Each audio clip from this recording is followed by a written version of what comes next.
गीले कपड़ों में वह लड़की पूरी तरह बर्फ की तरह ठंडी हो चुकी थी और सचिन के लिए ये पल किसी बड़ी परीक्षा से कम नहीं था। बर्फ के भीतर पड़े रहने की वजह से उसका पूरा शरीर नीला पड़ चुका था और होठों की रंगत तक उड़ गई थी।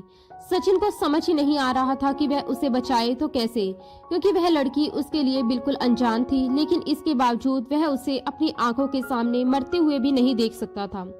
जानवी, जानवी, होश में आओ, कहते हुए वह घबराहट में उसके चेहरे को हल्की हल्की थपथपाने लगा, मगर वह पूरी तरह बेहोश थी। उसकी सांसें बहुत धीमी चल रही थी, जैसे किसी भी पल थम सकती हो। ये देखकर सचिन का दिल और तेज धड़कने लगा। उसके भीगे कपड़ों को देखकर उसके बिना एक पल गवाए तुरंत उस पर कंबल डाल दिया। फिर अपने दोनों हाथ कंबल के अंदर ले जाकर उसके कपड़े उतारने लगा ताकि ठंड और ना लगे। जैसे जैसे वह उसके ठंडे और सुन पड़े शरीर को छू रहा था, उसके दिल की हालत अजीब होती जा रही थी।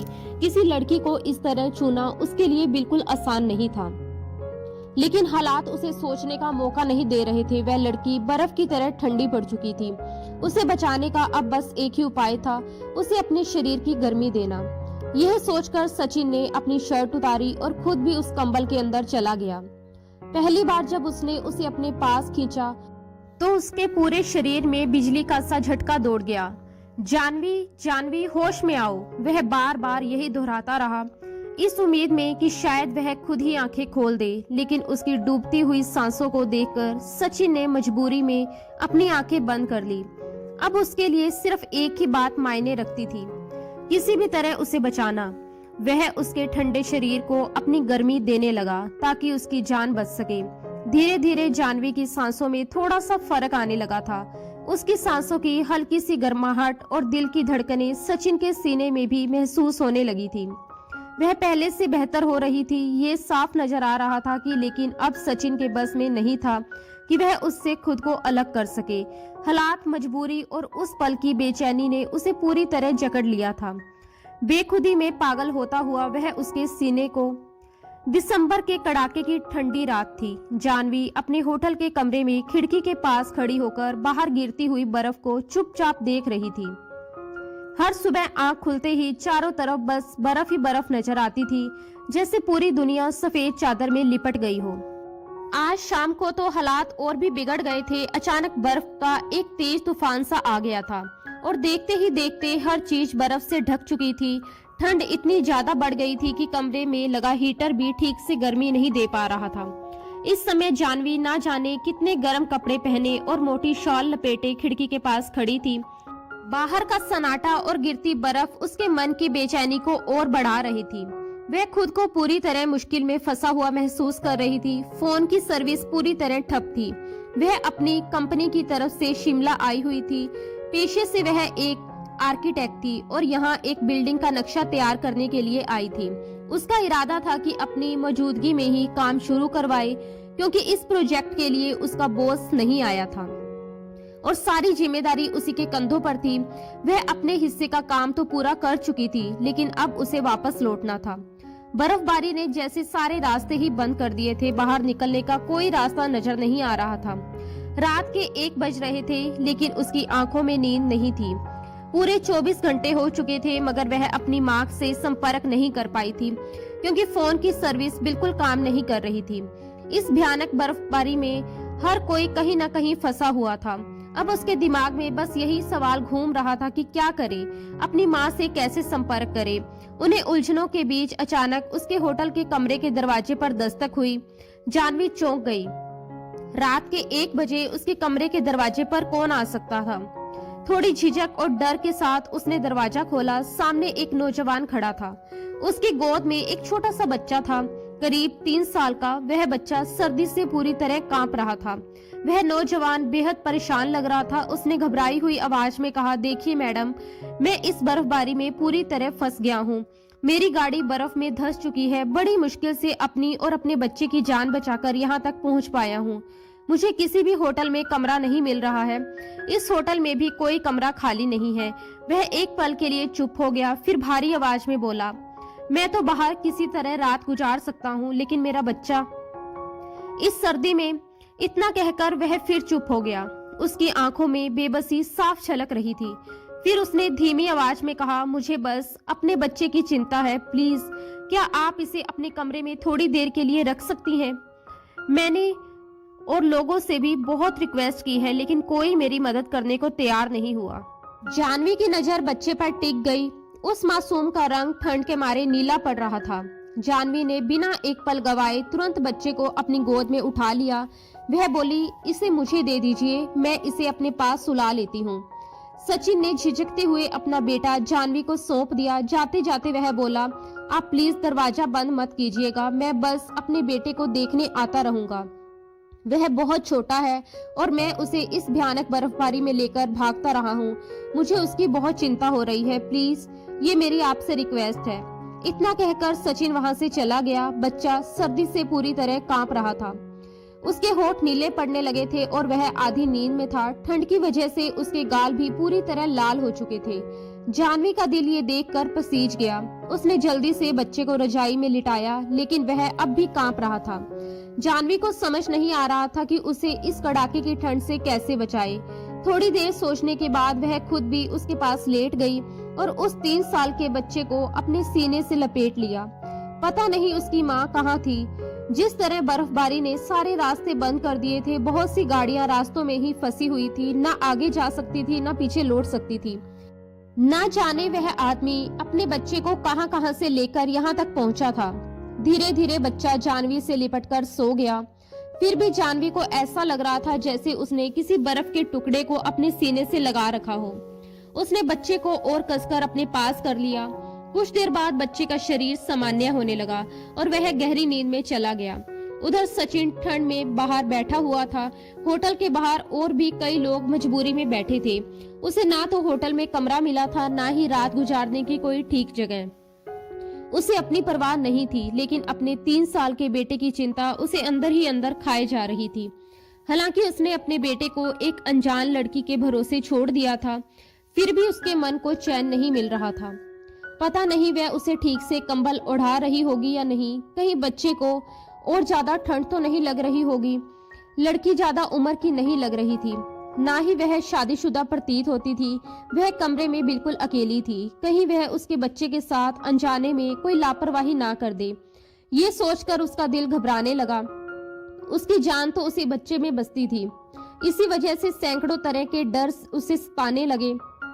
जब उससे रहा नहीं गया तो वह सीढ़ियां चढ़कर पहली मंजिल पर आ गया, जहां जानवी का कमरा था। उसने बहुत धीरे से दरवाजे का हैंडल घुमाया। दरवाजा खुल गया और वह बिना आवाज किए अंदर चला आया। अंदर का दृश्य देखकर वह ठिठक गया। आरव बिल्कुल जानवी से लिपटा हुआ था और जानवी भी उसे अपने सीने से लगाए हुए थी। उसके गुलाबी होठ आरव के माथे से लगे हुए थे। जैसे ही सचिन की नजर आरव के हाथों पर पड़ी, उसने शर्म से अपनी नजरें झुका ली। बच्चे के छोटे छोटे हाथ जानवी की गर्दन के पास टिके हुए थे। शायद वह अपनी माँ के स्पर्श को महसूस करने की कोशिश कर रहा था, या फिर इस लड़की को ही अपनी माँ समझ बैठा था। अपने बेटे को यूं सुरक्षित और सुकून से सोता देखकर सचिन को कुछ राहत मिली। वह चुपचाप बाहर जाने ही वाला था कि उसकी नजर जानवी के चेहरे पर बिखरे हुए बालों पर पड़ गई और वह वहीं रुक गया। वह गहरी नींद में सो रही थी, लेकिन बार बार अपने खुले बालों में उलझ भी रही थी।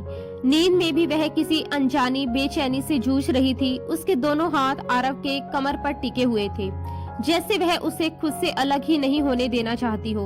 वह उसे पूरी तरह अपने सीने से लगाए हुए थी। बाल उसके चेहरे पर बार बार आ रहे थे और नींद में ही उसे परेशान कर रहे थे, लेकिन वह उन्हें हटाने की कोशिश भी नहीं कर रही थी। सचिन बहुत धीरे धीरे आगे बढ़ा। उसने सांस तक रोक ली थी ताकि कोई आवाज ना हो जाए। बड़ी सावधानी से उसने उसके चेहरे पर आए बालों को हटाया। उसकी गोरी त्वचा पर जब सुनहरे बालों की वह लट अलग हुई तो एक पल के लिए उसके दिल की धड़कन मानो थम सी गई। उस खून भरे चेहरे को देखकर वह कुछ सेकंड तक वहीं ठिठका रह गया। फिर जैसे ही उसे अपनी गलती का एहसास हुआ, वह घबराकर तुरंत पीछे हट गया। आरव बिल्कुल जानवी से चिपका हुआ था, लेकिन अब भी ऊँघ रहा था, जैसे उसे उसके पास अजीब सा आराम और सुरक्षा मिल रही हो। सचिन ने धीरे से अपने हाथ का पिछला हिस्सा आरव के माथे पर रखा। बच्चा बुखार से तप रहा था। ये महसूस करते ही सचिन का दिल बैठ सा गया। उसे लगा जैसे किसी ने उसकी सांसें रोक दी हो। जानवी बेखबर सो रही थी। वह उसकी माँ तो नहीं थी कि बच्चे की हल्की सी हरकत पर उसकी आंख खुल जाए, लेकिन सचिन तो उसका बाप था। अपने बेटे की तकलीफ देखकर वह भीतर ही भीतर तड़प उठा। जैसे ही उसने अपने बेटे के चेहरे को छूने के लिए हाथ आगे बढ़ाया, जानवी ने नींद में ही आरव को और कसकर अपने करीब खींच लिया। उसी पल सचिन का हाथ अनजाने में उसके सीने से जा टकराया। जानवी की आंख तुरंत खुल गई। तब तक सचिन झट से अपना हाथ पीछे खींच चुका था। कमरे में सचिन को यूं देखकर जानवी को एक पल के लिए हैरानी हो गई। वह फौरन उठकर बैठ गई। दूसरी ओर सचिन बुरी तरह घबराया हुआ था। वह तो यही सोचकर आया था कि चुपचाप अपने बेटे को देखेगा और चला जाएगा, बिना किसी को पता चले, लेकिन अब वह जाग चुकी थी। जानवी ने उलझन भरी आवाज में पूछा, आप यहाँ क्या कर रहे हैं? सचिन ने हड़बड़ाते हुए जवाब दिया, नहीं कुछ नहीं, मैं बस आरव को देखने आया था, उसे बुखार है। जानवी ने जैसे ही आरव के माथे पर हाथ रखा, उसे भी महसूस हो गया कि बच्चा वाकई ही बहुत गर्म था। वह बिना देर किए बोली, आप परेशान मत होइए, मैं इसे दवा दे देती हूँ। ये सुनते ही सचिन बिना कुछ कहे चुपचाप कमरे से बाहर निकल गया। सुबह जब आरव की आंख खुली तो वह डैडी डैडी कहते हुए आवाज लगाने लगा। उसका बुखार अब कुछ कम हो चुका था। बच्चे को इस हालत में देखकर जानवी को थोड़ी राहत मिली, लेकिन उसके मन में एक सवाल बार बार उठ रहा था, उसका पिता आखिर गया कहाँ था? कुछ देर बाद ही दरवाजे पर दस्तक हुई। जानवी ने दरवाजा खोला तो सामने सचिन खड़ा था। उसके हाथ में कुछ बिस्किट से, साथ में हल्का सा नाश्ता और एक हाथ में चाय के 2 कप। ठंड की वजह से उसके चेहरे पर थकान साफ नजर आ रही थी। वह बोला, आपका बहुत बहुत शुक्रिया, आपने पूरी रात मेरे बेटे का ख्याल रखा और ना जाने कहां से उसके लिए दवा भी ले आई। जानवी चाय का कप थामते हुए बोली, कोई बात नहीं, आप बैठिए। सचिन ने कहा, ये लीजिए, मैं सुबह 1-2 और होटल में गया था, लेकिन कहीं भी मुझे कमरा नहीं मिला। जानवी ने सहजता से कहा, जब तक आपको कमरा नहीं मिल जाता, आप इसी कमरे में आ जाया करें। सचिन ने तुरंत सिर हिलाते हुए कहा, नहीं, आपका यही बहुत बड़ा एहसान है कि आप मेरे बेटे को अपने पास रख रही हैं और उसका इतना ध्यान रख रही हैं। मैं किसी तरह अपना इंतजाम कर लूंगा। फिर उसने हल्की झिझक के साथ पूछा, क्या आप यहाँ अकेली आई हैं? जानवी ने बताया कि वह नौकरी करती है और यहाँ उसका काम लगभग पूरा हो चुका है। जैसे ही बर्फबारी की वजह से बंद रास्ते खुलेंगे, वह वापस चली जाएगी। कुछ पल की खामोशी के बाद जानवी ने उसकी तरफ देखते हुए सवाल किया, आपकी बीवी कहाँ है? इतने छोटे बच्चे को लेकर आप यहाँ अकेले क्यों आए और फिर यहाँ आकर बुरी तरह फंस भी गए? सचिन ने कुछ पल चुप रहने के बाद धीमी आवाज में कहा, वह अब इस दुनिया में नहीं है, उनका देहांत हो चुका है। ये कहते हुए उसकी आवाज भर्रा गई। फिर खुद को संभालते हुए वह बोला, मैं यहाँ एक बहुत जरूरी काम से आया था, लेकिन मुझे बिल्कुल अंदाजा नहीं था कि हालात ऐसे हो जाएंगे। मेरी गाड़ी पूरी तरह बर्फ में धंस चुकी है। मैं अपने बेटे को किसी तरह गाड़ी से निकालकर यहाँ तक कैसे लाया हूँ, ये मैं ही जानता हूँ। उसकी आंखों में थकान और बेबसी साफ झलक रही थी। यहाँ तो कोई पानी तक पूछने को तैयार नहीं था। मैंने कितने ही लोगों से विनती की, लेकिन सिर्फ आपने मेरे बेटे को अपने पास रखा। आप वाकई ही बहुत अच्छी हैं, जानवी।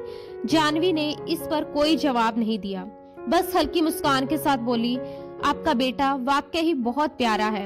अब आरव काफी हद तक ठीक हो चुका था। वह मासूम सी नजरों से कभी सचिन को देखता तो कभी जानवी को। वह अब भी सचिन की गोद में बैठा था और उसके चेहरे पर सुकून झलक रहा था। थोड़ी देर बाद जानवी ने कहा, बस मैं अपनी माँ की वजह से बहुत परेशान हूँ। अभी तक उन्हें मेरे बारे में कुछ भी पता नहीं चला है। खबरें तो फैल चुकी होंगी कि शिमला के हालात कितने खराब है। वह जरूर बहुत घबरा रही होंगी। सचिन ने सहमति में सिर हिलाया, हाँ ये तो है। फोन की सर्विस भी पूरी तरह बंद है। कुछ पता नहीं कब हालात सुधरेंगे। भगवान करे सब ठीक हो जाए ताकि हम यहाँ से निकल सकें। इन शब्दों के साथ ही सचिन खुद को बेहद कमजोर महसूस कर रहा था। पिछली रात वह होटल के बाहर ही बैठा रहा था। बाहर कुछ बेंच लगी हुई थी और सामने एक छोटा सा बगीचा था। वो इस समय पूरी तरह बर्फ से ढका हुआ था। उसने उसी बेंच पर अपना बैग रखकर उसे तकिया बनाया था और थोड़ी देर आराम करने की कोशिश की। तभी उसकी नजर जानवी पर पड़ी, जो बाहर आ चुकी थी। वह अपने फोन पर बार बार कह रही थी, हेलो हेलो मम्मी, आपको मेरी आवाज आ रही है। वह लगातार फोन के सिग्नल देख रही थी। शायद अब कहीं कहीं हल्के सिग्नल्स आने लगे थे। जिस दिशा में सिग्नल मिल रहे थे वह उसी ओर तेज कदमों से आगे बढ़ती जा रही थी। शायद आरव सो रहा था, इसलिए वह बाहर आई थी। उसके चेहरे पर गहरी चिंता साफ दिखाई दे रही थी। मम्मी, मैं यहाँ ठीक हूँ, आपको मेरी आवाज आ रही है ना? Hello hello. वह बार बार कोशिश कर रही थी और उसी दिशा में आगे बढ़ती जा रही थी जहाँ सिग्नल थोड़े बेहतर लग रहे थे। इस वक्त होटल के बाहर कोई और मौजूद नहीं था सिवाय बेंच पर लेटे सचिन के। जानवी तेजी से चलते हुए लगभग 35 कदम आगे निकल चुकी थी कि अचानक तेज हवा चलने लगी। उसी पल पेड़ के ऊपर से बर्फ का कोई भारी ढेर या पता नहीं क्या धड़ाम से वहीं आ गिरा जहां जानवी खड़ी थी। नीचे बर्फ का एक बड़ा हिस्सा अचानक टूट गया। देखते ही देखते जानवी उस गड्ढे के अंदर चली गई। उसके मुंह से एक दिल दहला देने वाली चीख निकली। सचिन ने ये सब देखा तो जैसे उसे बिजली का झटका लग गया। वह बदहवास सा दौड़ता हुआ जानवी की तरफ बढ़ा, लेकिन तब तक वह नीचे बर्फीले पानी में समा चुकी थी। ऐसा लगा जैसे वह किसी शीशे के अंदर से चीख रही हो और पानी के तेज बहाव के साथ आगे बढ़ती जा रही हो। ये सब देखकर सचिन की रूह तक कांप गई। वह बर्फीला पानी था जिसके भीतर जानवी गिरी थी। ठंड इतनी खतरनाक थी कि कुछ ही पलों में इंसान की जान जा सकती थी। सचिन बार बार बर्फ के टुकड़ों को तोड़कर उसकी तरफ हाथ बढ़ाने की कोशिश करता, लेकिन पानी का तेज बहाव उसे लगातार दूर ले जा रहा था। हर गुजरता पल उसकी बेचैनी को और बढ़ा रहा था। सचिन पूरी तरह हताश हो चुका था, लेकिन हार मानना उसके बस में नहीं था। वह तेजी से आगे की ओर भागा। वहां जमा बर्फ के एक बड़े टुकड़े को पूरी ताकत से तोड़ दिया। जैसे ही जानवी बहते हुए उसके पास पहुंची, उसने पूरी ताकत से उसकी कलाई पकड़ ली। उसी पल उसका शरीर ढीला पड़ गया। वह बेहोश हो चुकी थी। बड़ी मुश्किल से सचिन ने अपने दोनों हाथों से जानवी को बाहर खींचा और बर्फ पर लेटा दिया। उसका शरीर पूरी तरह नीला पड़ चुका था और सांसें भी बेहद धीमी थी। ये दृश्य देखकर सचिन का दिल जैसे बैठ गया। वह घबराकर उसके गाल थपथपाने लगा। जानवी, जानवी, आपको क्या हो गया? प्लीज होश में आइए। लेकिन ऊपर से बर्फबारी और तेज हो चुकी थी। हवा में बर्फ के नुकीले कण चुभ रहे थे। देर करना अब खतरे से खाली नहीं था। सचिन ने तुरंत जानवी को अपनी गोद में उठाया और भागता हुआ होटल के अंदर आया। पूरा होटल सुनसान पड़ा था। रिसेप्शन भी खाली था। लगता था रिसेप्शन का लड़का भी अपनी जान बचाने के लिए अपने कमरे में जा चुका था। ठंड हद से ज्यादा बढ़ गई थी और ये बर्फबारी अब किसी आपदा से कम नहीं लग रही थी। सचिन तेजी से जानवी को उसके कमरे में ले आया और उसे बिस्तर पर लिटा दिया। पास ही आरव बेखबर गहरी नींद में सो रहा था। ये देखकर उसे एक पल की राहत जरूर मिली, लेकिन जानवी की हालत बेहद नाजुक थी। उसने उसके हाथ अपने हाथों में लेकर जोर जोर से रगड़ना शुरू किया ताकि उसके शरीर में कुछ गर्माहट लौट सके। उसका दिमाग तेजी से चल रहा था। किसे मदद के लिए पुकारे, क्या करे? इस हालत में वह उसे कहां लेकर जाए? बाहर निकलना नामुमकिन था। जानवी बिल्कुल बेजान सी पड़ी थी। उसने जल्दी से अंगीठी में लकड़ियां जलाने की कोशिश की, लेकिन बर्फ और नमी की वजह से आग पकड़ ही नहीं पा रही थी। उसने जानवी पर एक के ऊपर एक रजाई डाल दी, मगर कोई खास असर नहीं दिखा। उसका उससे कोई रिश्ता नहीं था, लेकिन इस वक्त वह उसकी जिंदगी और मौत के बीच खड़ी थी। सचिन कभी उसके हाथ रगड़ता, कभी उसके चेहरे को थपथपाता, लेकिन उसके होंठ लगातार नीले पड़ते जा रहे थे। ऐसा लग रहा था जैसे उसकी सांसें किसी भी पल थम सकती है। सचिन को समझ नहीं आ रहा था कि अब और क्या करे। आखिर उसने आंखें बंद की और कांपते हाथों से जानवी के भीगे कपड़े उतार दिए। सामने रखे बैग से उसके सूखे कपड़े निकाले और रजाई के अंदर ही अंदाजे से उसके कपड़े बदल दिए। उसके ठंडे वजूद को छूते ही उसका दिल अजीब सा हो उठा। वह खुद भी पसीने से भीग चुका था। वह लड़की उसकी कोई नहीं थी, बेहोश थी और बर्फ की तरह ठंडी थी। उसने जल्दी से सामने रखी बिजली की केतली में पानी गर्म किया और चम्मच से थोड़ा थोड़ा पानी उसके होठों से लगाने लगा। शायद इससे उसकी हालत कुछ सुधर जाए, लेकिन जब कुछ भी काम नहीं आया तो उसने एक पल भी देर नहीं की। सचिन ने अपनी कमीज उतारकर एक तरफ रख दी और जानवी के रजाई में घुस गया। उसने उसे अपने घेरे में कसकर ले लिया और अपने शरीर की पूरी गर्मी उसे देने लगा। वह लगातार 15 मिनट तक उसके शरीर को गर्मी पहुंचाने की कोशिश करता रहा। अब लगने लगा था कि उसकी सांसें पहले से बेहतर चल रही हैं और उसका शरीर धीरे धीरे सामान्य होने लगा है। हालांकि वह अब भी बेहोश थी, लेकिन उसकी हालत स्थिर होती दिख रही थी। उसे देखकर सचिन के भीतर एक अजीब सी हलचल मच गई। उसकी नजदीकी में रहते हुए उसे खुद ही पता नहीं चला कि कब उसे बचाने की कोशिश करते करते वह अपनी सीमाओं से आगे बढ़ता चला गया। न दिल उसे छोड़ने को तैयार था और न ही दिमाग वक्त पर उसे रोक पाया। वह इस अनजान लड़की के प्रति खिंचता चला गया, जैसे किसी पल का जादू उसे अपने वश में ले रहा हो। जानवी अब भी बेहोश थी, लेकिन उसकी सांसें ठीक चल रही थी। वह हल्का सा हिल भी रही थी। हालांकि होश अब भी दूर था। उसकी धड़कनें सचिन के सीने के पास महसूस हो रही थी, जैसे उसकी जिंदगी की गवाही दे रही हों। लेकिन जैसे ही सचिन की नजर उसके चेहरे पर पड़ी, जहां तकलीफ और बेहोशी के साफ निशान थे, वह एक झटके में अपने होश में आ गया। उसे एहसास हुआ कि वह क्या कर बैठा है। वह तुरंत जानवी से दूर हटा और बिस्तर से उठकर खड़ा हो गया। वह अब भी बेहोश थी, मगर उसकी हालत देखकर लग रहा था कि वह जल्द ही होश में आ जाएगी। जो कुछ भी वह उससे बचाते बचाते कर चुका था, उसका एहसास उसकी रूह तक को कंपा देने वाला था। वह चुपचाप कमरे से बाहर निकल गया। पूरी रात बर्फबारी होती रही थी, लेकिन अब वह थम चुकी थी।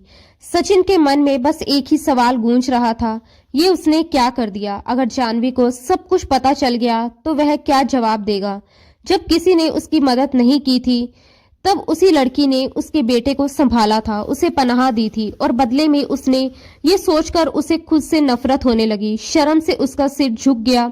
उसे समझ नहीं आ रहा था कि वह जानवी का सामना कैसे करेगा। वह काफी देर तक बाहर खड़ा रहा, सिगरेट पीते हुए खुद को कोसता रहा। इन नाजुक हालात में उसे खुद पर पूरा काबू रखना चाहिए था। वह क्यों बहक गया? क्यों उस पल अपने आप को रोक नहीं पाया? धीरे धीरे दिन निकल आया। 4 दिनों बाद शिमला के लोगों ने सूरज की रोशनी देखी। साथ ही ये खुशखबरी भी मिली कि अब और बर्फबारी नहीं होगी और रास्तों को साफ किया जा रहा था।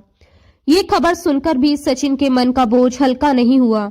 वह यही सोचता रहा, काश ये सब एक दिन पहले हो गया होता, या फिर काश जानवी के साथ वो सब कुछ ना हुआ होता जो उससे हो गया। लेकिन अब सब हो चुका था। वह कमरे में जाने की हिम्मत नहीं जुटा पा रहा था। फिर अचानक उसे आरव का ख्याल आया। अपने बेटे की मासूमियत याद आते ही उसने फैसला किया कि वह जानवी से माफी मांगेगा। अगर उसकी शादी नहीं हुई होगी तो वह उससे शादी करने को भी तैयार था, और अगर वह उसे बुरा भला कहेगी तो वह सब सुन लेगा, क्योंकि वह इसका हकदार था। हिम्मत जुटाकर जब वह कमरे में गया तो देखा कि जानवी और आरव दोनों जाग चुके थे। आरव बिस्तर पर बैठा था और जानवी अपना सिर पकड़कर बैठी हुई थी। उसके चेहरे पर उलझन और दर्द साफ नजर आ रहा था। सचिन को देखते ही जानवी ने पूछा, मैं यहाँ कैसे आई? वह बार बार अपना सर पकड़ रही थी। फिर धीमी आवाज में बोली, मुझे याद है, मैं शायद गिर गई थी। मैंने आपको देखा था, आप मुझे बचाने की कोशिश कर रहे थे। ये कहते कहते वह फिर से अपना सर पकड़ने लगी। यह सुनकर सचिन की तो जैसे जान में जान आ गई। उसके दिल पर रखा भारी बोझ कुछ पल के लिए हल्का हो गया। उसे समझ नहीं आ रहा था कि जानवी को क्या क्या याद आया होगा और क्या नहीं। तभी जानवी ने खुद ही कहा, मुझे कुछ ठीक से याद नहीं आ रहा। सचिन ने तुरंत संभलते हुए कहा, हाँ, आप बेहोश हो गई थी, इसलिए आपको कुछ याद नहीं होगा। उसी वक्त आरव भी जाग गया और जानवी उससे बातों में लग गई। उसके चेहरे पर हल्की सी मुस्कान आ गई। उसने प्यार से आरव के सर पर हाथ फेरते हुए सचिन से कहा, आपका बेटा बहुत अच्छा है, बहुत प्यारा है, और आप भी बहुत अच्छे हैं। फिर उसने नम आंखों से कहा, मेरी जान बचाने के लिए आपका बहुत बहुत शुक्रिया। वह दिल से शुक्रिया अदा कर रही थी। इस बात से सचिन को साफ समझ आ गया कि उसे उस रात का कुछ भी याद नहीं था, ना वो हादसा, ना वो दर्द, और ना ही वह सब कुछ जो रात भर हुआ था। जानवी ने अचानक सिर पकड़ते हुए कहा, मुझे बहुत दर्द हो रहा है। सचिन का दिल जोर से धड़क उठा। वह बोला, मैं आपसे कुछ कहना चाहता हूँ। वह हिम्मत जुटा रहा था कि सच जानवी को बता दे। जो भी सजा वह देगी वह उसे मंजूर होगी, क्योंकि वह खुद को उसका अपराधी मान चुका था। लेकिन इससे पहले कि सचिन कुछ और कह पाता, दरवाजे पर जोर से दस्तक हुई। जैसे ही उसने दरवाजा खोला, होटल के कुछ कर्मचारी बाहर खड़े थे। उन्होंने कहा कि जानवी जी, रास्ता साफ हो गया है, आप 15 मिनट में पैकिंग कर लीजिए, हम लोग निकलेंगे। ये सुनते ही जानवी के चेहरे पर राहत आ गई। सच, शुक्र है भगवान का, कहते हुए वह फौरन खड़ी हो गई। सचिन, जो अब तक सच बोलने की हिम्मत बटोर रहा था, चुप रह गया। जानवी अलमारी से अपने कपड़े निकालकर बैग में रखने लगी। उसे इस बात का जरा भी एहसास नहीं था कि उसके कपड़े बदले जा चुके थे, बल्कि वह खुद भी अब पहले जैसी नहीं रही थी। वह बोली, शुक्र है रास्ता खुल गया। सचिन ने हल्की सी आवाज में पूछा, आप किस शहर से आई हैं? जानवी ने जवाब दिया, मैं अहमदाबाद से आई हूँ। अब बस घर जाऊंगी और अपनी नौकरी को अलविदा कह दूंगी। सचिन ने चौंक कर पूछा, क्यों? जानवी बोली, क्योंकि अगले महीने मेरी शादी है और मेरा मंगेतर इस मामले में बहुत ही कंजर्वेटिव है। कहता है शादी के बाद नौकरी नहीं करने देगा। ये सुनते ही सचिन के होश उड़ गए। उसके पैरों तले जैसे जमीन खिसक गई। उसने बस औपचारिक रूप से अपनी कंपनी का नाम बता दिया। इसके बाद जानवी ने कहा, आप जब तक यहाँ हैं इस कमरे का इस्तेमाल कर लीजिएगा, मैं नीचे काउंटर पर बता दूंगी। ये कहकर वह चली गई। सचिन के पास कहने के लिए कुछ बचा ही नहीं था। वह वहीं खड़ा सोचता रहा कि जो कुछ उनके बीच हुआ, क्या उसे एक सपना समझकर भूल जाना चाहिए या फिर उस लड़की को सच्चाई बता दे। खैर, वह आरव को लेकर अपनी गाड़ी के पास चला गया। गाड़ी से बर्फ हट चुकी थी, रास्ते भी काफी हद तक साफ हो चुके थे, इसलिए वह अपने घर लौट आया। लेकिन उसकी बेचैनी कम होने की बजाय बढ़ती जा रही थी।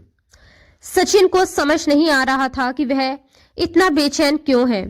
बार बार उसकी आंखों के सामने जानवी का चेहरा आ जाता, उसके साथ बिताए हुए पल याद आने लगते, उसकी सांसों की खुशबू उसे अपनी सांसों में महसूस होने लगती, अपने भीतर उसे उसकी धड़कनें सुनाई देने लगती।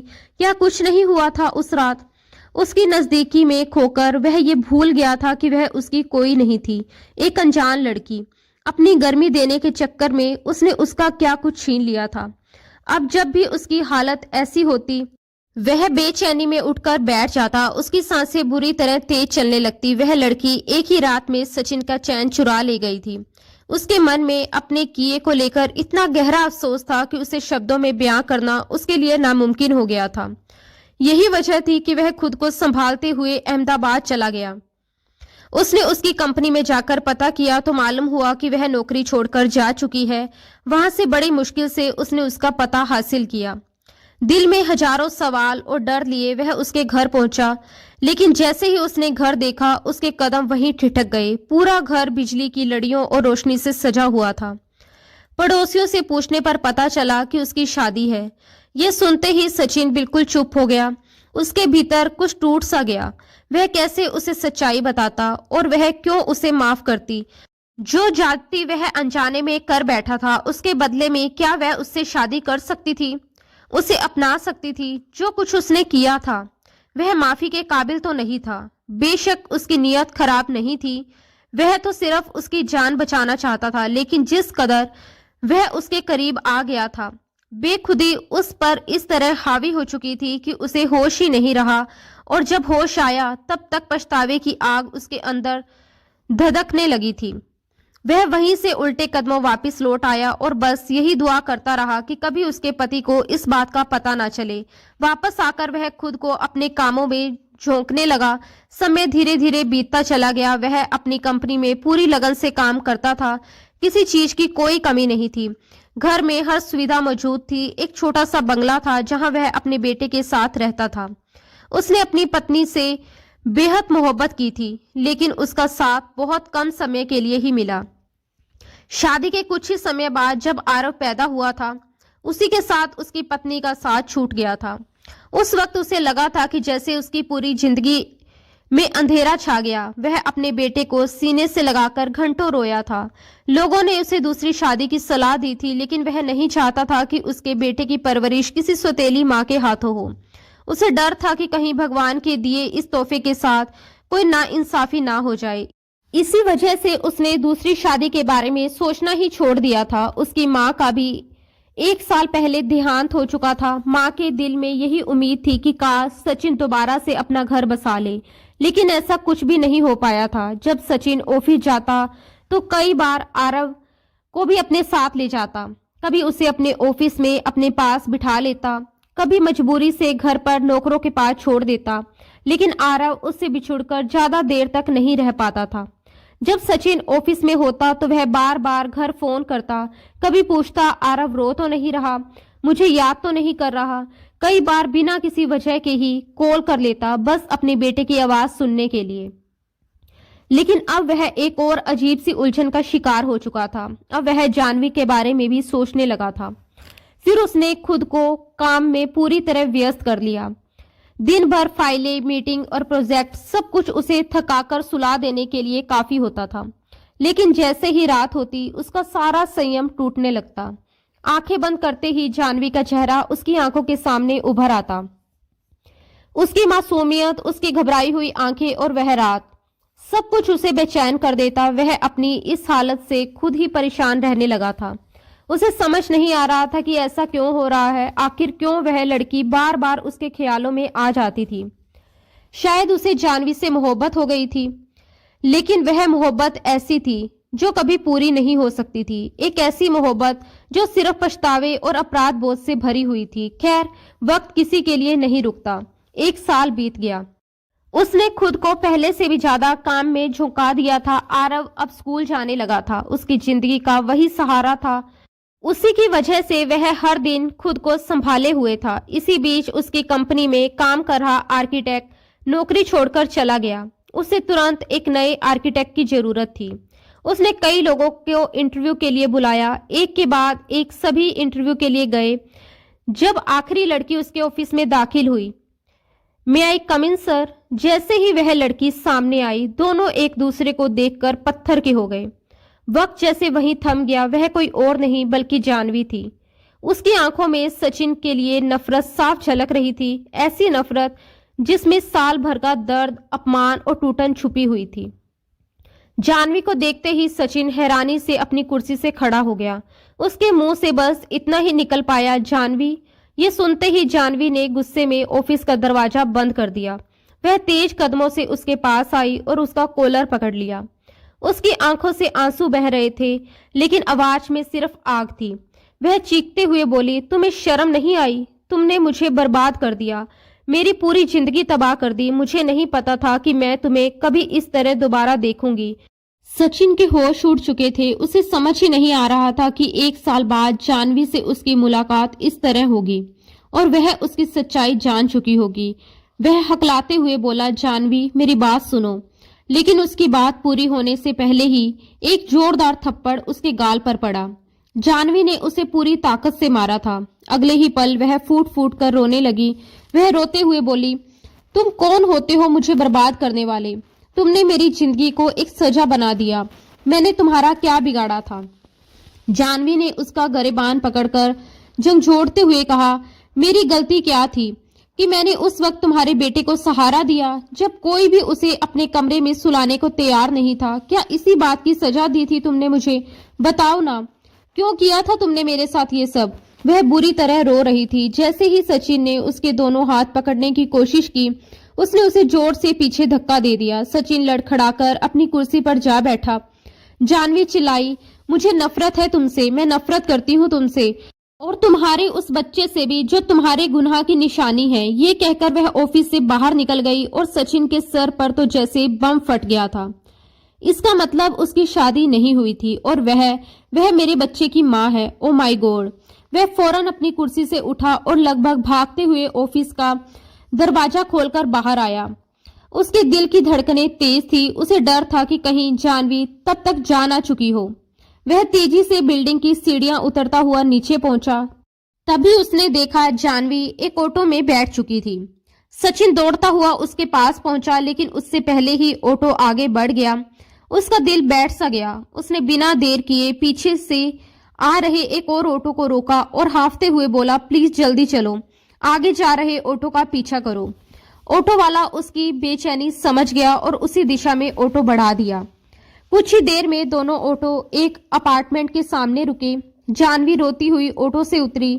उसने किराया दिया और तेज कदमों से अंदर चली गई। सचिन भी उतरकर उसके पीछे पीछे गया। वह सीढ़ियां चढ़ते हुए दूसरी मंजिल पर रुकी और एक फ्लैट के सामने जाकर रुक गई। जैसे ही वह दरवाजे के अंदर जाने लगी, सचिन तेजी से आगे बढ़ा और बोला, जानवी प्लीज मेरी बात सुन लो। जानवी ने बिना पीछे देखे कहा कि मुझे कुछ नहीं सुनना, मुझे तुम्हारी कोई बात नहीं सुननी। वह लगातार डोरबेल बजा रही थी। कुछ ही पल में दरवाजा खुला। उसकी माँ सामने खड़ी थी। जानवी के साथ एक अजनबी नौजवान को देखकर वह चौंक गई। बेटा, ये कौन है? उन्होंने हैरानी से पूछा। जानवी ने कोई जवाब नहीं दिया और अंदर चली गई। सचिन वहीं खड़ा रह गया। वह समझ ही नहीं पा रहा था कि अपना परिचय कैसे दे। ये कहे कि वह उनकी बेटी का कसूरवार है, उसका गुनहगार है। इससे पहले कि वह कुछ बोल पाता, जानवी वापस आई। उसकी गोद में एक छोटा सा बच्चा था, महज 2 महीने का। उसने वह बच्चा सीधा सचिन की गोद में डाल दिया। उसकी आंखों में नफरत और दर्द दोनों थे। संभालो अपना गुनाह, वह कांपती आवाज में बोली, और चले जाओ यहां से। यह सुनते ही उसकी मां के चेहरे का रंग उड़ गया। जानवी अंदर चली गई। बच्चे को देखते ही सचिन की सांसें अटक गई। उसे लगा जैसे वह खुद को देख रहा हो। वही आंखें, वही नाक, वही चेहरा, बिल्कुल उसका ही दूसरा रूप। उसके हाथ कांपने लगे। जानवी की मां ने सचिन को नफरत भरी नजरों से देखा और बोली, मेरी बेटी ने तुम्हारा क्या बिगाड़ा था कि तुमने उसकी जिंदगी बर्बाद कर दी? तुम्हें पता है हमने कितनी बदनामी झेली है? क्या तुम्हें अपनी गलती का जरा भी एहसास नहीं हुआ?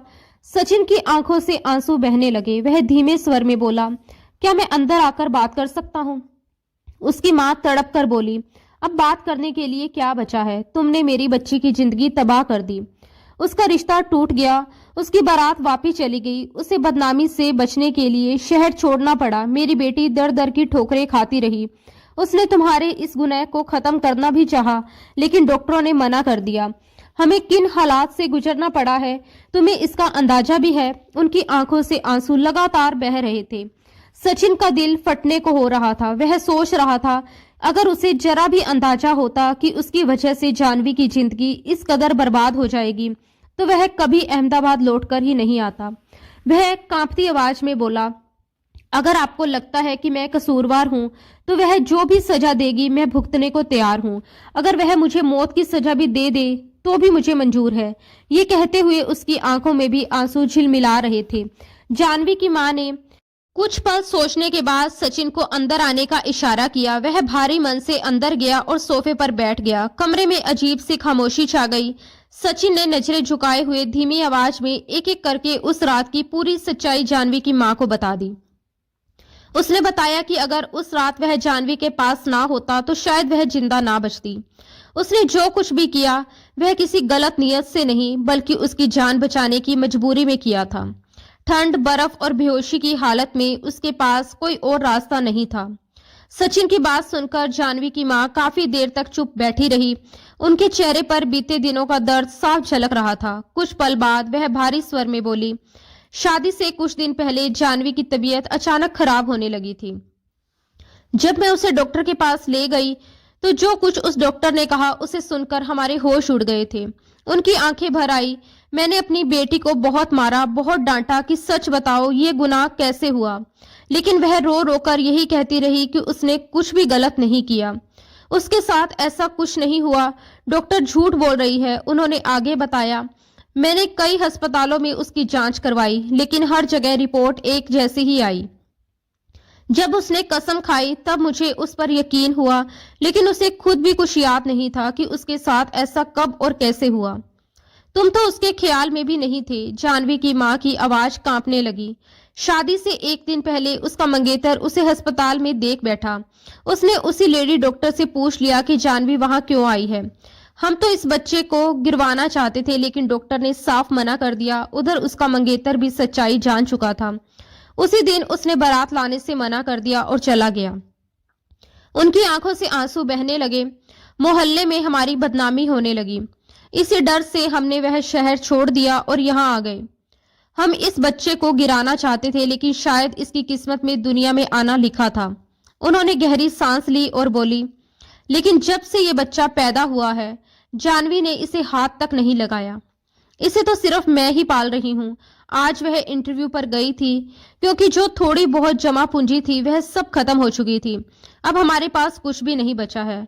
फिर उन्होंने सचिन की तरफ देखते हुए सख्त लहजे में कहा, अब तुम अपने बच्चे को यहाँ से ले जाओ। सचिन की आंखों से आंसू गिरने लगे। वह तुरंत बोला, मैं जानवी से शादी करना चाहता हूँ।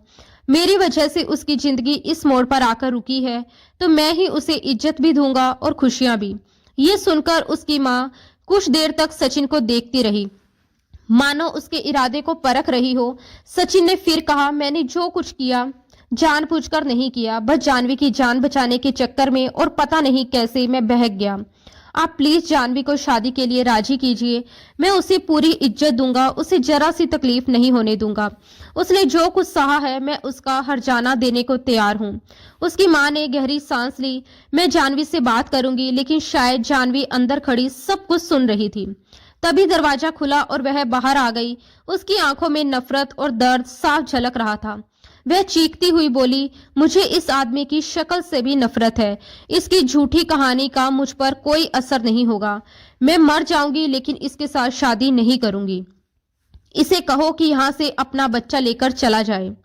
सचिन आगे बढ़कर उसके सामने खड़ा हो गया और भारी आवाज में बोला, अगर तुम्हें सजा देनी है तो मैं तैयार हूं सजा भुगतने के लिए, लेकिन भगवान के लिए खुद को सजा मत दो। मैं तुम्हें इज्जत देने को तैयार हूं, प्लीज शादी से इनकार मत करो। लेकिन उसने बिना कुछ सुने दरवाजा बंद कर दिया।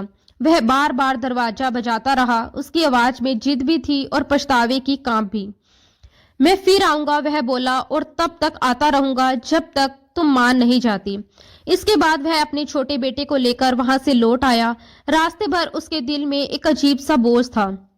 उसे अपने आप पर नए सिरे से अफसोस होने लगा। उसने कभी नहीं सोचा था कि उसकी वजह से किसी लड़की की पूरी जिंदगी बर्बाद हो जाएगी। उसका इरादा कभी गलत नहीं था, लेकिन हालात ने उसे ऐसे मोड़ पर ला खड़ा किया था जहां हर रास्ता दर्द से होकर गुजरता था। आरव ने मासूमियत से पूछा, डैड ये कौन है? सचिन ने कुछ पल चुप रहकर कहा, तुम्हारा भाई। अगले दिन जब वह फिर जानवी के घर पहुंचा तो दरवाजा जानवी की मां ने खोला। उनके चेहरे पर थकान भी थी और मजबूरी भी। वह बोली, मैंने बड़ी मुश्किल से कस्में और वादे देकर अपनी बेटी को राजी किया है।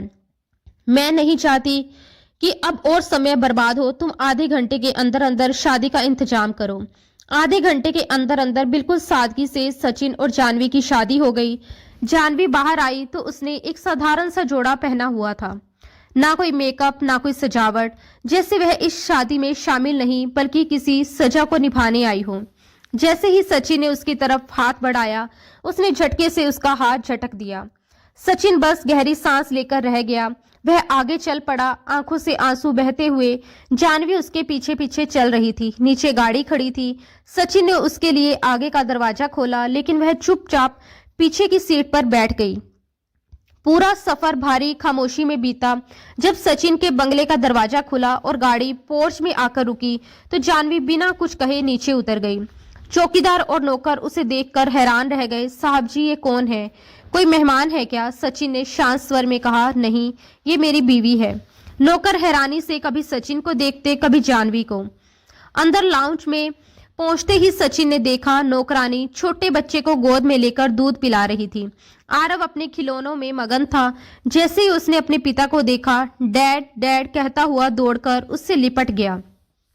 सचिन ने उसे प्यार से गोद में उठा लिया। आरव ने फिर पूछा, डैड ये कौन है? सचिन ने कहा, तुम्हारी मम्मी है। आरव खुशी से उछल पड़ा, वाह, मेरी मम्मी भी आ गई।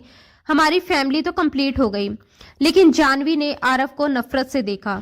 उसकी आंखों में कोई ममता नहीं थी, सिर्फ जमी हुई कड़वाहट थी। फिर उसने सचिन की तरफ देखते हुए पूछा, मेरा कमरा कौन सा है? सचिन ने अपने कमरे की तरफ इशारा कर दिया। वह बिना कुछ कहे खामोशी से वहां चली गई। नौकरानी ने हैरानी से पूछा, ये लड़की कौन है? सचिन ने कहा, मेरी बीवी है, अभी अभी शादी हुई है। नौकरानी खुश हो गई, अरे साहब, इतनी सादगी से शादी कर लिया आपने। हमें बताया होता तो मैडम जी को अच्छे से तैयार कर देती। सचिन ने कहा, इसकी जरूरत नहीं है। फिर उसने छोटे बेटे को गोद में उठा लिया। नौकरानी बोली, ये तो सो गया है। सचिन ने कहा, हाँ, ये सो चुका है। मैं इसे कमरे में पालने में लिटा देता हूँ, आप आरव को खाना खिला देना। वह कहने लगी, ठीक है साहब जी, मैं इसे खाना खिलाकर फिर चली जाऊंगी। और वैसे भी अब तो आपकी बीवी आ गई है, इसलिए मैं रात देर तक यहाँ नहीं रुकूंगी। मैं आपसे पहले ही कह चुकी हूँ कि मुझे रात को जल्दी जाना होता है। सचिन ने शांत स्वर में कहा, ठीक है, अब आरव को खाना खिला दो। ये कहते हुए जैसे ही वह कमरे में आया, जानवी उसे देखकर तुरंत बिस्तर से खड़ी हो गई। वह अपने आंसू पोंछ रही थी। इससे पहले कि सचिन कुछ कहता, जानवी तेज लहजे में बोली, आप यहाँ क्या कर रहे हैं? यहाँ क्यों आए हैं? सचिन ने संयम रखते हुए कहा। जानवी, ये हम दोनों का कमरा है। जानवी ने कटु स्वर में कहा, मुझे एक अलग कमरा चाहिए जहां मैं अकेली रह सकूं। मैंने ये शादी सिर्फ अपनी माँ की वजह से की है, बदनामी से बचने के लिए की है। मुझे आपसे नफरत है और आपके बच्चों से भी। ये मत समझिएगा कि मैं आपकी बीवी बनकर इस घर में रहूंगी या आपके बच्चों की माँ बनूंगी। आपने कहा था ना कि आपको सजा चाहिए, तो ये है आपकी सजा। मुझसे किसी भी तरह की उम्मीद मत रखिएगा। बस मुझे वह कमरा दिखा दीजिए जहां मैं अकेली रह सकूं। वह बहुत गुस्से में थी। सचिन ने गहरी सांस ली और कहा, ठीक है।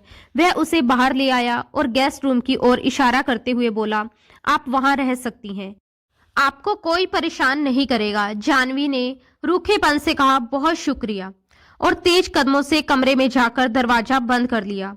आरव ने खाना खाकर कहा, डैड, मुझे मम्मी के पास सोना है। सचिन ने उसे सीने से लगाते हुए कहा, नहीं बेटा, मम्मी बहुत थकी हुई है, आज तुम मेरे साथ सो। वैसे भी डैड को आरव के बिना नींद नहीं आती। छोटे बेटे का नाम आशु था।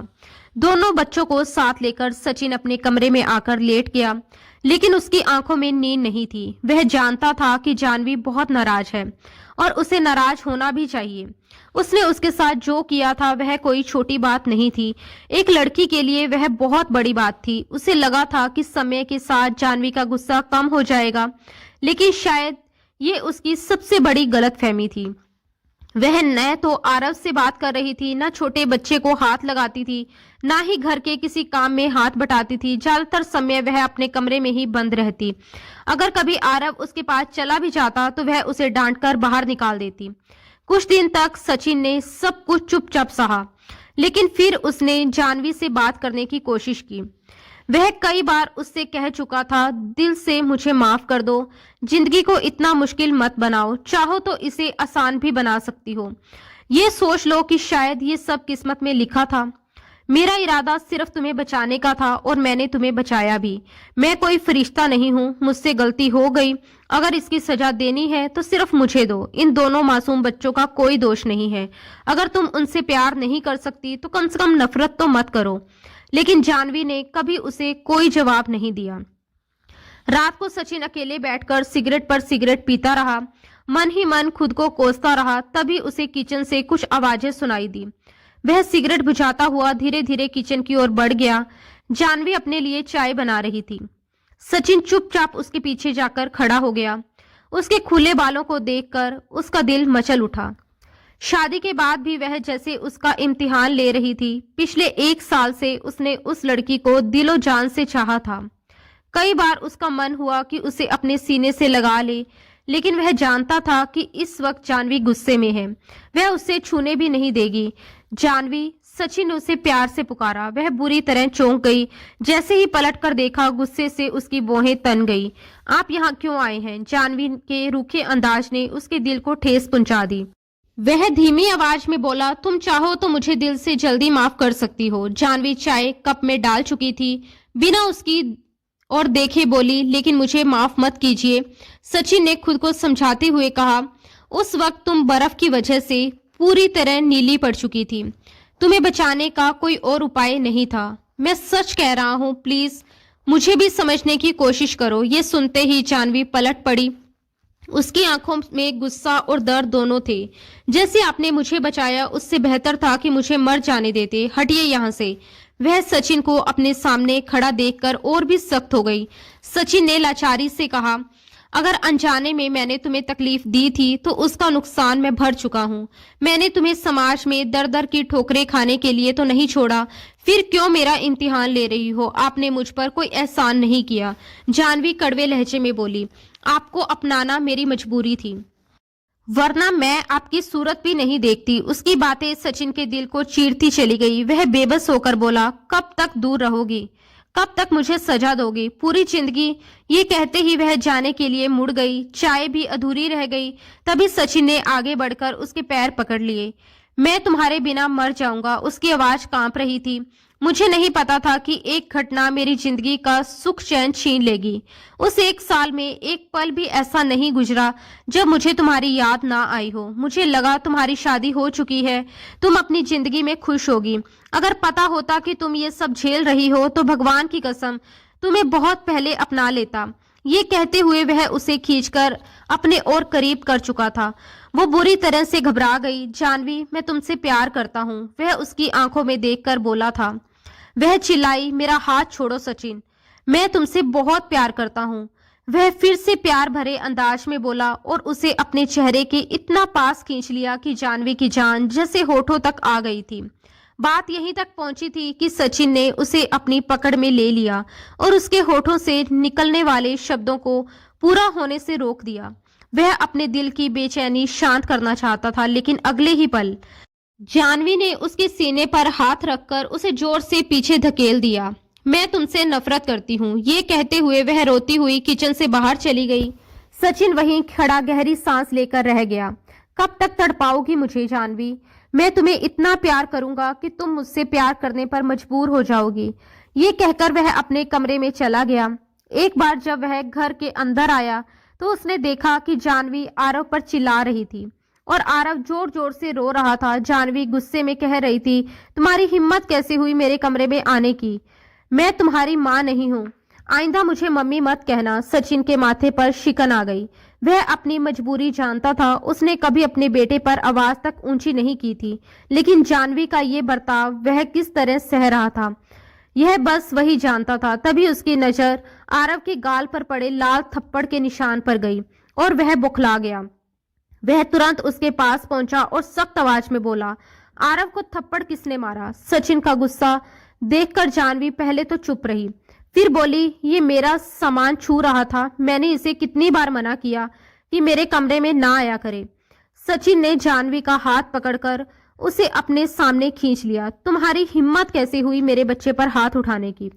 पहली बार वह इतने तेज गुस्से में बोला था। जानवी ने कहा, मेरा हाथ छोड़िए। सचिन ने चेतावनी देते हुए कहा, आज तो मैंने छोड़ दिया, लेकिन आज के बाद अगर तुमने मेरे बच्चों को डांटने या मारने की कोशिश की तो याद रखना मैं सब कुछ भूल जाऊंगा।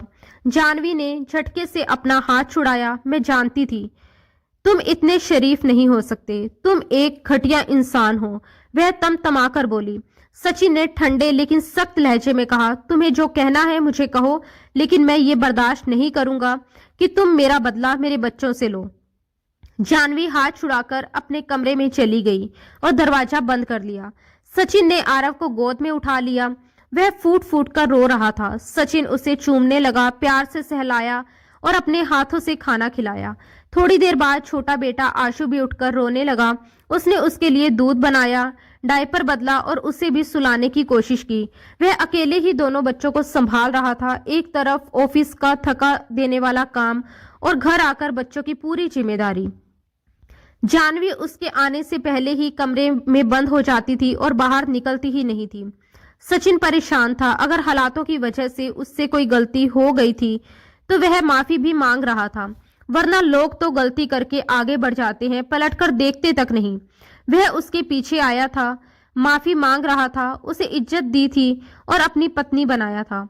अगर वह बच्चों के साथ अच्छे से पेश आती तो क्या परेशानी थी। आरव रोते रोते सो गया था। सोते सोते उसने कहा था, डैड मुझे मम्मी नहीं चाहिए, मम्मी अच्छी नहीं होती, मम्मी तो मारती है। अगली सुबह जब सचिन ऑफिस जाने के लिए उठा तो उसने देखा कि जानवी अपना सामान पैक कर रही थी। उसकी आंखें लाल थी, लग रहा था जैसे रात भर रोई हो। जैसे ही वह अपना बैग लेकर बाहर आई, सचिन उसके सामने खड़ा हो गया। कहाँ जा रही हो तुम? वह ठंडे लहजे में बोली, मैं आपको बताना जरूरी नहीं समझती, मुझे आपके साथ नहीं रहना। पता नहीं मैंने अपनी माँ की बात क्यों मान ली, मैं अकेले भी जिंदगी बिता सकती थी। सचिन ने भारी आवाज में कहा, सॉरी। मुझे अफसोस है। जानवी भड़क उठी। ये क्या सॉरी की रट लगा रखी है आपने? सामने वाले की जिंदगी बर्बाद कर दो और फिर बस सॉरी कहते रहो। वह बोला, मैंने तुम्हें सम्मान दिया है, अगर मुझसे गलती हुई है तो उसकी माफी भी मांग चुका हूँ। तुम मेरी पत्नी हो, समाज में मेरी पत्नी की पहचान के साथ जहाँ चाहो जाओगी, तुम्हें इज्जत मिलेगी। जानवी, मैंने तुम्हें वो सब लौटा दिया जो मेरी वजह से तुमसे छिन गया था। तुम्हारी तरफ कोई उंगली भी नहीं उठा सकता और मैं कसम खाता हूँ कि अगर किसी ने ऐसा करने की कोशिश भी की तो सचिन का तुमसे वादा है वह उस उंगली को तोड़कर रख देगा। लेकिन तुम इस घर से कहीं नहीं जाओगी। मगर तब तक जानवी थोड़ा आगे बढ़ चुकी थी। बैग उसके हाथ में था। गुस्से में सचिन ने उसकी कलाई पकड़ ली, उसके हाथ से बैग छीनकर फेंक दिया और उसे खींचकर अपने कमरे में ले गया। कमरे में पहुंचते ही उसने दरवाजा बंद कर दिया। मुझे सख्ती करने पर मजबूर मत करो, जानवी ने गुस्से में कहा। मेरा हाथ छोड़िए, मुझे आपसे नफरत है। वह बोला, मैं तुमसे प्यार करता हूं और इस 1 साल में मैंने तुम्हें बहुत चाहा है और अब भी मैं तुमसे प्यार करना चाहता हूं। अगर तुम हर वक्त जिद करोगी तो मैं जबरदस्ती करूंगा। ये कहकर वह चुप हो गया। जानवी ने गुस्से से भरी नजरों से उसे देखा। आप कर भी क्या सकते हैं? आप तो सिर्फ अपनी हवस चलाने वाले आदमी हैं। उस रात भी मेरे साथ ऐसा ही कुछ किया होगा। ये कहते हुए वह रोने लगी। सचिन ने सख्ती से कहा, मैं तुम्हें बार बार सफाई नहीं दूंगा, तुम्हें जो समझना है समझो, लेकिन तुम मेरे घर से बाहर नहीं जाओगी। बात समझ में आई? ये कहकर उसने उसका हाथ छोड़ दिया। जानवी सीधी अपने कमरे में चली गई। सचिन अपने ऑफिस चला गया। शाम को जब वह वापस आया तो उसने देखा कि जानवी आरव के साथ बैठी हुई थी। वह उसे ब्लॉक से बिल्डिंग बनाना सिखा रही थी। ये देखकर सचिन को हैरानी हुई। उसे देखते ही आरव उछलकर खड़ा हो गया। देखो डैड, मम्मी ने मुझसे दोस्ती कर ली। देखो मैंने कितनी अच्छी बिल्डिंग बनाई है। सचिन के चेहरे पर हल्की सी मुस्कान आ गई, लेकिन जानवी के माथे पर वही नाराजगी थी। उसने शायद उसकी तरफ देखा तक नहीं था। हाँ, आरव के साथ उसका मन जरूर लग गया था। सचिन की गैर मौजूदगी में वह आशु को भी संभाल लेती थी, क्योंकि काम वाली छुट्टी पर चली गई थी। मगर रात भर उसे नींद नहीं आती थी। उसका दिल चाहता था कि अब वह सचिन को भी माफ कर दे, उसके करीब जाए, उसे वह हक दे जो वह रखता है। एक दिन सचिन बच्चों और जानवी के लिए बहुत सारी शॉपिंग करके आया। आरव के कपड़े, खिलौने, आशु के कपड़े, सब कुछ था। आरव खुशी से सब देख रहा था। वह बोला, डैड, मम्मी के लिए कुछ नहीं लाए? सचिन मुस्कुराया। ऐसा हो सकता है क्या कि तुम्हारी मम्मी के लिए कुछ ना हो? उसने सारी शॉपिंग बैग लिविंग रूम के सोफे पर रख दिए। बस एक बैग अपने कमरे में ले जाकर अलमारी में रख दिया। जानवी ने चुपचाप अपने कपड़े उठाए और अपने कमरे में रख लिए। आरव ने खाना भी जानवी के हाथ से खाया और फिर सोने के लिए सचिन के पास चला गया। दोनों बच्चे सो चुके थे। तब सचिन ने अलमारी से वो शॉपिंग बैग निकाला और जानवी के कमरे में आ गया। दरवाजे पर लॉक नहीं था। रात के वक्त सचिन कभी भी जानवी के कमरे में गया ही नहीं था, इसलिए उसे किसी तरह की फिक्र भी नहीं थी। वह अभी नहाकर आई थी और गीले बालों में कंघी कर रही थी। सोने से पहले नहाना उसकी आदत थी। जैसे ही कमरे का दरवाजा खुला, सचिन को देखकर वह घबरा गई, क्योंकि वह शॉर्ट्स में थी। आप यहाँ क्यों आए हैं? जानवी ने ये कहा ही था कि सचिन ने दरवाजा बंद कर दिया और लॉक लगा लिया। यह देखते ही जानवी की जान जैसे निकल गई। उसका रंग उड़ गया। प्लीज आप मेरे कमरे से जाइए। वह कई कदम पीछे हटने लगी। सचिन ने शांत आवाज में कहा, अपने ही कमरे में हूँ, ये भी तो मेरा कमरा है। जानवी ने तंज में कहा, तो फिर मेरा इस घर में कुछ भी नहीं है, और गुस्से से मुंह फेर लिया। सचिन उसके पास आया। सब कुछ तुम्हारा है, ये कमरा भी और सामने खड़ा ये आदमी भी। जानवी, मैं भी तुम्हारा हूँ। अब बेवजह की जिद छोड़ो, जाओ ये पहन कर आओ। ये कहकर उसने शॉपिंग बैग जानवी के हाथ में थमा दिया। जानवी को नहीं पता था कि अंदर क्या है, लेकिन उसकी आंखों की बेचैनी बहुत कुछ कह रही थी। इसमें जो कुछ भी है मैं नहीं पहनूंगी, वह बोली, और प्लीज आप यहाँ से जाइए। सचिन ने साफ कहा, नहीं, आज नहीं जाऊंगा। 1 साल तक तकलीफ सह ली है, लेकिन अब सुकून चाहिए। जानवी, प्लीज मेरी सजा खत्म कर दो, जाओ ना, ये पहन कर आओ। वह हाथ जोड़कर बोला, कहो तो तुम्हारे सामने घुटने टेक दूं, मुझे माफ कर दो। कहो तो तुम्हारे पैर भी पकड़ लूं। ये कहते हुए जैसे ही वह उसके पैरों के पास घुटनों के बल बैठा, जानवी हैरान रह गई। ये क्या कर रहे हैं आप? प्लीज ये सब मत करिए। सचिन हल्के से हंसा। अपनी पत्नी को मना रहा हूँ, जिसके बिना अब नींद नहीं आती। चलो, कपड़े बदल रही हो या मैं बदलवा दूं? ये सुनकर वह बुरी तरह घबरा गई। नहीं, मैं खुद कर लूंगी। ये कहकर वह वॉशरूम चली गई। वह ब्लैक कलर की नाइटी थी। जानवी ने उसे पहन तो लिया, लेकिन अब वह बेहद नर्वस थी। सचिन कुछ पल उसे प्यार से देखता रहा। आज उसके दिल में कोई उलझन नहीं थी, क्योंकि वह अपनी गलती की भरपाई कर चुका था। अब जज्बातों पर काबू करने का सवाल ही नहीं उठता था। उसने उसे अपनी बाहों में लिया और वह अनजाने में ही उसकी बाहों में उलझ गई। सचिन, वह बस यही कह पाई जब सचिन ने उसे गोद में उठा लिया था और बिस्तर पर लिटा दिया था। मैंने सुना था कि सच्चा प्यार कभी न कभी किसी न किसी रूप में मिल ही जाता है। मैं खुश हूँ कि मुझे मेरा प्यार तुम्हारे रूप में मिला है। वह उसे पूरी तरह से अपना बना चुका था। अपनी सांसों में जानवी की सांसों की खुशबू महसूस करते ही उसका कंट्रोल टूट गया। वह उस पर अपना सारा प्यार लुटाता चला गया। जानवी का हल्का फुल्का विरोध बहुत जल्दी शांत हो गया। उस रात की सुबह बेहद खूबसूरत थी। जानवी का शर्माया हुआ चेहरा और भी हसीन लग रहा था। इससे पहले कि वह उसके बगल से निकलती, वह उसे फिर से खुद में समेट चुका था। अभी नहीं जानवी, प्लीज। सचिन, मुझे नींद आ रही है। पूरी रात बहुत तंग किया है आपने। वह शिकायत कर गई। पूरी रात? झूठ।